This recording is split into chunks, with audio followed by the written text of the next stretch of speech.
बहुत समय पहले भगवान शिव कैलाश पर्वत पर माता पार्वती के साथ विराजमान थे। चारों ओर शांति थी और देवता ऋषि मुनि उनकी महिमा का गुणगान कर रहे थे। एक दिन माता पार्वती ने भगवान शिव से पूछा, स्वामी, इस संसार में सबसे बड़ी शक्ति क्या है? भगवान शिव मुस्कुराए और बोले, देवी, इस संसार में सबसे बड़ी शक्ति सच्ची भक्ति है। जो भक्त सच्चे मन से भगवान को याद करता है, उसकी रक्षा स्वयं भगवान करते हैं। माता पार्वती ने कहा, क्या सच में कोई भक्त ऐसा भी है जिसकी भक्ति इतनी सच्ची हो? भगवान शिव बोले, हाँ देवी, पृथ्वी पर एक गरीब किसान रहता है जिसका नाम गोपाल है। वह रोज मुझे याद करता है और बिना किसी स्वार्थ के मेरी पूजा करता है। माता पार्वती को यह सुनकर आश्चर्य हुआ। उन्होंने कहा, स्वामी, क्या हम उसकी भक्ति की परीक्षा ले सकते हैं? भगवान शिव ने कहा, ठीक है देवी, चलिए देखते हैं। फिर भगवान शिव और माता पार्वती साधु का रूप धारण करके पृथ्वी पर आए। वे उस गांव में पहुंचे जहां गोपाल रहता था।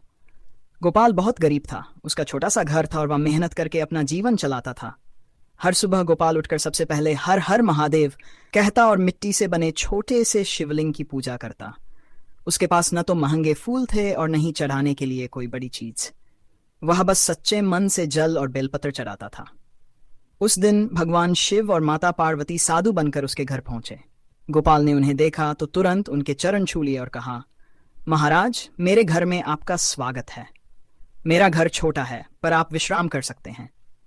साधु रूप में भगवान शिव बोले, बेटा, हमें बहुत भूख लगी है।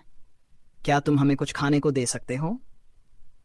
गोपाल थोड़ा परेशान हो गया क्योंकि उसके घर में बस थोड़ा सा अनाज बचा था जो उसके परिवार के लिए था। लेकिन उसने मन में सोचा, अगर मेरे घर आए अतिथि भूखे रह गए तो ये बहुत बड़ा पाप होगा। फिर उसने सारा अनाज पकाकर साधुओं को खिला दिया। गोपाल और उसका परिवार उस दिन भूखे ही सो गए, लेकिन उनके चेहरे पर कोई दुख नहीं था। रात को भगवान शिव ने माता पार्वती से कहा, देखा देवी, यही सच्ची भक्ति है। इसने अपने परिवार का भोजन भी हमें दे दिया। अगली सुबह भगवान शिव और माता पार्वती अपने असली रूप में गोपाल के सामने प्रकट हुए। उनके तेज से पूरा घर चमक उठा। गोपाल ये दृश्य देखकर आश्चर्य में पड़ गया। वह तुरंत उनके चरणों में गिर गया और बोला, प्रभु, मुझे पता नहीं था कि आप ही साधु बनकर आए थे। भगवान शिव ने उसे उठाया और कहा, गोपाल, तुम्हारी भक्ति और सेवा से हम बहुत प्रसन्न हैं। तुमने बिना किसी स्वार्थ के हमारी सेवा की है। फिर भगवान शिव ने उसे आशीर्वाद दिया, आज से तुम्हारे जीवन में कभी गरीबी नहीं आएगी और तुम्हारा परिवार हमेशा सुखी रहेगा। इतना कहते ही गोपाल का छोटा सा घर एक सुंदर घर में बदल गया।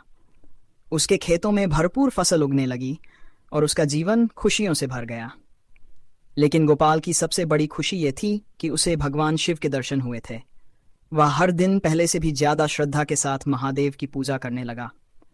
इस कथा से हमें यह शिक्षा मिलती है कि भगवान को महंगे फूल, सोना, चांदी या बड़ी पूजा की जरूरत नहीं होती।